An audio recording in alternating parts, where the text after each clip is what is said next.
When I first laid eyes on 17 Oak Ridge Drive, I knew it was perfect.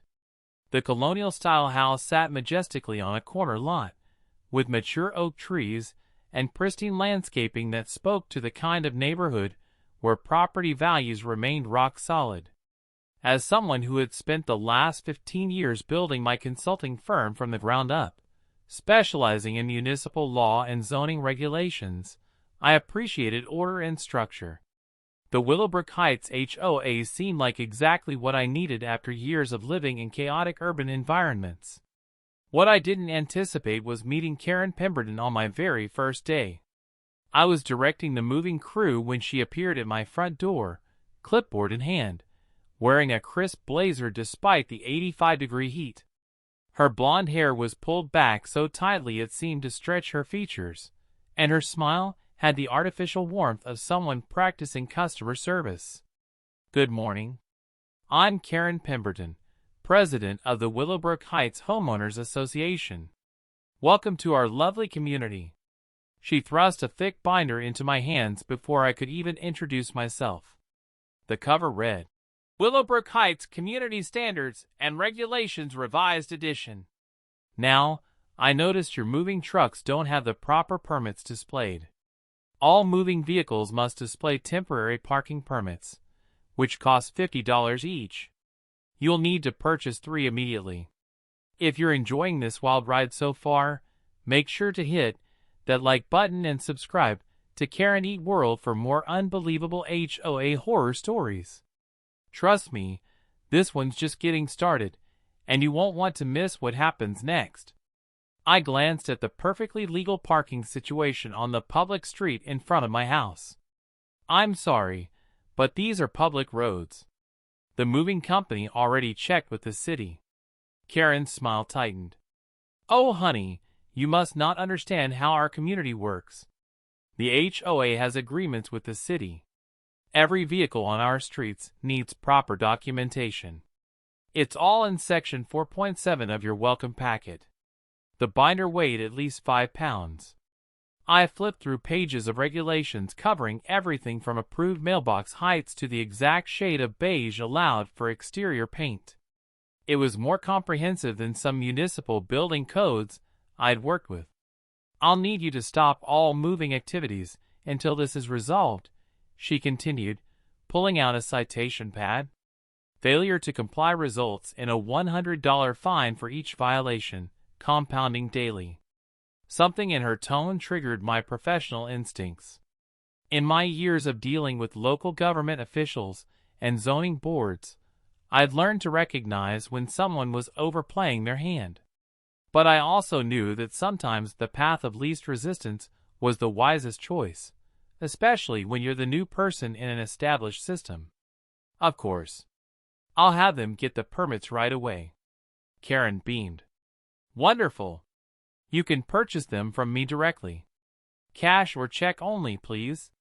3 hours and $150 later, my belongings were finally making their way into my new home.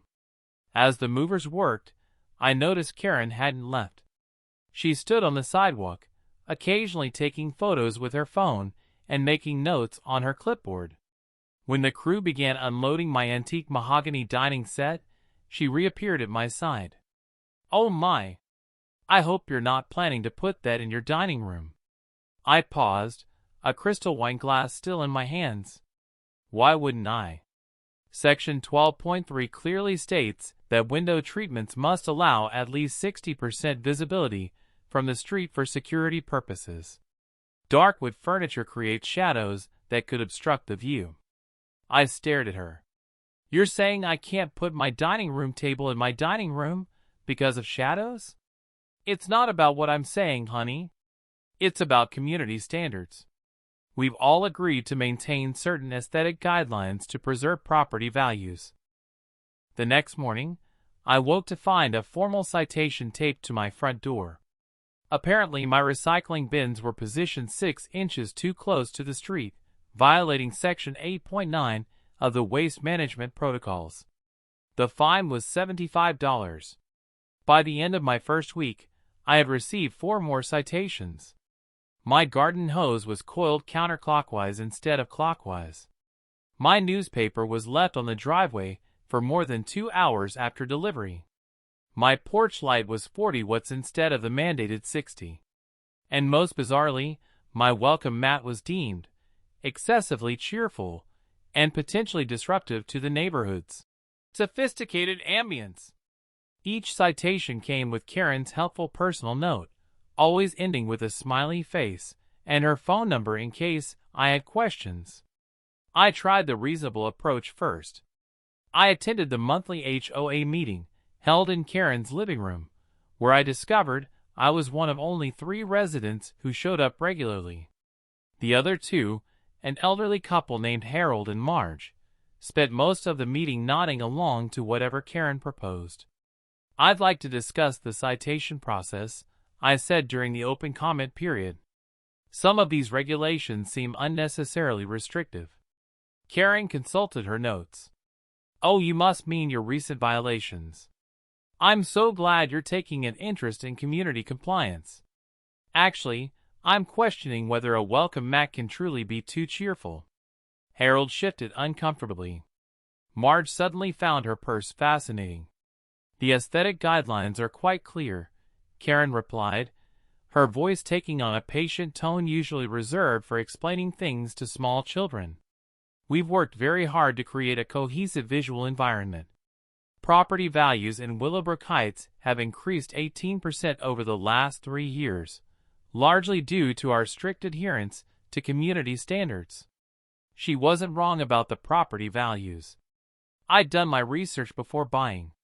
But I was beginning to understand that Karen viewed the HOA presidency not as a community service position, but as her personal fiefdom. Over the following weeks, the citations intensified. Karen had apparently appointed herself as my personal compliance monitor. She photographed my garbage cans if they were visible from the street for even a minute past the designated pickup time. She measured the height of my grass with a ruler, citing me when it exceeded the 2 3/4 inch maximum. She even complained about the aggressive brightness of my newly installed solar panels, claiming they created glare that disturbed her morning meditation routine. The breaking point came on a Tuesday morning in October. I was in my home office, participating in a video conference with the mayor's office about a new municipal development project, when I heard shouting outside. Through my window, I could see Karen standing in my front yard, gesturing wildly at a landscaping crew. I muted my microphone and went outside to investigate. "Excuse me, but this work was not pre-approved by the Architectural Review Committee," Karen was saying to the confused foreman. "All landscaping modifications require written consent." The crew had been hired to trim some overgrown shrubs that were blocking my walkway. Nothing major, just basic maintenance that any homeowner would consider routine. "Ma'am, we're just trimming bushes," the foreman replied politely. "That's irrelevant. Section 15.2 clearly states that any alteration to existing vegetation must be submitted for review at least 14 business days in advance." I stepped forward. "Karen, these are just safety trimmings." The branches were blocking the walkway. She spun toward me, her eyes bright with the fervor of someone who had found their calling. "Safety concerns should have been reported to the HOA for proper evaluation. You can't just take matters into your own hands. I can maintain my own property. Not in Willowbrook Heights, you can't." That afternoon, I received my largest citation yet. $500 for unauthorized vegetation modification and failure to follow proper community protocols. The fine doubled if not paid within 72 hours.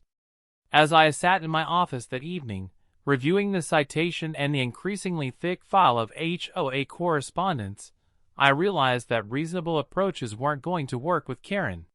She had constructed an elaborate system of rules and regulations that allowed her to exercise control over every aspect of her neighbors' lives, and she wielded that power with the enthusiasm of someone who had found their true purpose. But Karen had made one critical mistake in her campaign of petty tyranny. She had chosen to harass someone whose entire professional career had been built on understanding exactly how municipal systems, zoning laws, and property regulations actually worked. I spent the next 3 days conducting research that would have impressed my old law school professors.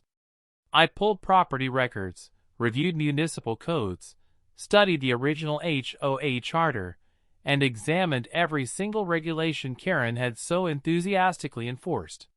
What I discovered was fascinating. The Willowbrook Heights HOA had been established in 1994, but the community standards document Karen wielded like a weapon had been substantially modified over the years.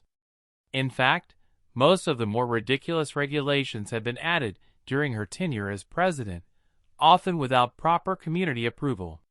More interestingly, the original developer had included several unusual provisions in the neighborhood charter, including something called a community improvement override that allowed any resident to propose major infrastructure modifications if they could demonstrate clear benefit to property values and neighborhood safety.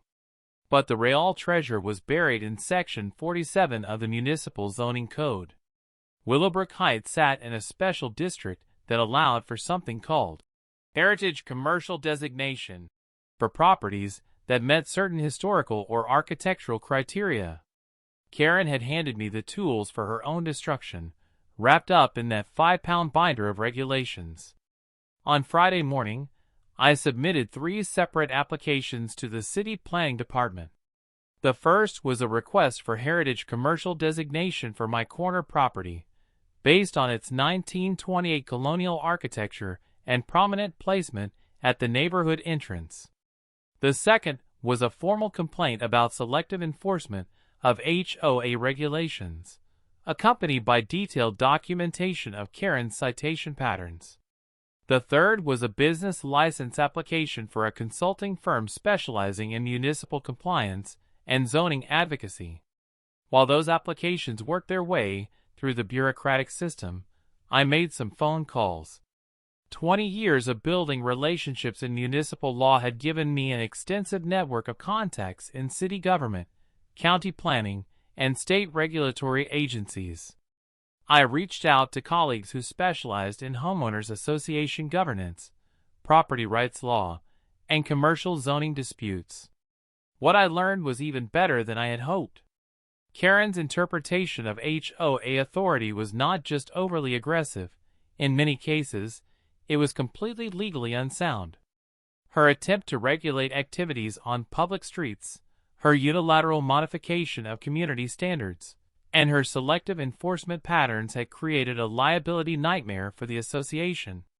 More importantly, her own property was in violation of at least 12 regulations that she had been enthusiastically enforcing against everyone else. The plan that formed in my mind was elegantly simple. Karen had spent years building a system of petty tyranny based on her interpretation of community standards. I was going to use that exact system to systematically dismantle her authority while operating completely within the legal framework she had created. But first, I needed to document everything properly. I spent 2 weeks conducting what I called a comprehensive community compliance audit. Armed with the same regulations Karen had been using against everyone else, I walked through the neighborhood with a camera, measuring tape, and detailed checklist. Karen's own property was a goldmine of violations. Her decorative garden gnomes exceeded the permitted height for lawn ornaments by 3 inches. Her driveway had been sealed with a slightly off-spec color of black that didn't match the approved community palette. Her porch railing had been painted white instead of the mandated cream. Most significantly, her backyard shed had been constructed without proper HOA approval and exceeded the square footage limitations by nearly 20%. But I didn't stop with Karen. I documented every single violation throughout the entire neighborhood, creating a comprehensive database that revealed the selective and arbitrary nature of her enforcement patterns. The results were stunning. Every single property in Willowbrook Heights had multiple violations of the community standards Karen claimed to uphold so strictly. She had been choosing her targets based on personal preference rather than consistent application of the rules. 3 weeks after I began my audit, the City Planning Department approved my heritage commercial designation. Suddenly, my corner property was no longer subject to standard residential HOA restrictions. Instead, it fell under commercial zoning laws that gave me significantly broader authority over my land use. The business license approval came through 2 days later. On a crisp November morning, I erected a small, tasteful sign in my front yard. Municipal Compliance Consulting, specializing in HOA governance and property rights advocacy. The sign was completely compliant with commercial zoning requirements and legally protected under my new designation. Karen couldn't touch it. But the sign was just the beginning. That afternoon, I mailed formal violation notices to every single property owner in Willowbrook Heights, including Karen herself. Each notice was meticulously documented, professionally formatted, and included photographic evidence of the specific violations. Karen received 17 separate citations. By law, she had 72 hours to respond to each violation or face escalating fines according to the fee structure she had established during her presidency. While she scrambled to address her own violations, I moved to the next phase of my plan. Using the community improvement override provision I had discovered in the original charter, I submitted a formal proposal to redesign the neighborhood entrance. The proposal included expanding the landscaping, adding decorative lighting, and installing what I described as community enhancement features. The proposal was completely legal and automatically triggered a mandatory community vote under the original HOA charter provisions that Karen had never bothered to modify. But here's where Karen's years of apathy from other residents worked against her. Harold and Marge, the only regular attendees at HOA meetings, were so tired of Karen's increasingly aggressive enforcement that they eagerly supported any change that might bring some balance to the community. When the vote was held, my proposal passed unanimously among the 3 residents who participated, myself, Harold, and Marge. Karen's objections were noted but overruled by the democratic process she claimed to champion. The community enhancement features I had proposed included a lovely information kiosk that would display community announcements, upcoming events, and most importantly, a complete listing of all HOA violations and enforcement actions taken against each property. Karen would now have her 17 violations posted publicly for every neighbor and visitor to see. But I wasn't finished yet. My network of municipal contacts had been busy conducting their own investigation into Karen's HOA management practices. What they discovered was a pattern of procedural violations, unauthorized rule modifications, and selective enforcement that created significant legal liability for the association. The State Attorney General's office was very interested in my detailed documentation of these issues. On a gray December morning, Karen received a registered letter from the state regulatory agency that oversees homeowners associations. The letter informed her that the Willowbrook Heights HOA was being placed under formal investigation for governance violations, and that all enforcement actions must be suspended pending the completion of the investigation. Additionally, Karen was being personally named in a complaint regarding abuse of fiduciary duty and selective enforcement of association rules. But the final masterpiece of my revenge was still to come. Remember that oversized shed in Karen's backyard? The one that exceeded square footage limitations and had never received proper approval? Under the community standards she had so enthusiastically enforced, unpermitted structures were subject to immediate removal orders. As a licensed municipal compliance consultant operating under Heritage Commercial designation, I now had the legal authority to issue formal violation notices that carried the same weight as city enforcement actions. Karen's removal order was scheduled for the day after Christmas. On December 26th, I stood in my front yard, watching as a demolition crew prepared to remove Karen's beloved garden shed. She stood at her kitchen window, still in her bathrobe, staring in absolute shock as the workers began dismantling the structure she had used to store all her HOA enforcement materials. The shed that had housed her citation books, her measuring devices, her complaint files, and her cherished collection of community standards documentation was being systematically reduced to a pile of lumber and shingles. Karen's face went through a series of expressions as she finally understood the full scope of what had happened. The shock of seeing her own rules turned against her. The realization that her years of petty tyranny had created the very system that was now destroying her authority. The understanding that every weapon she had used against her neighbors was now being wielded against her with professional precision and legal backing. As the last wall of her shed fell, Karen's eyes met mine across the yard.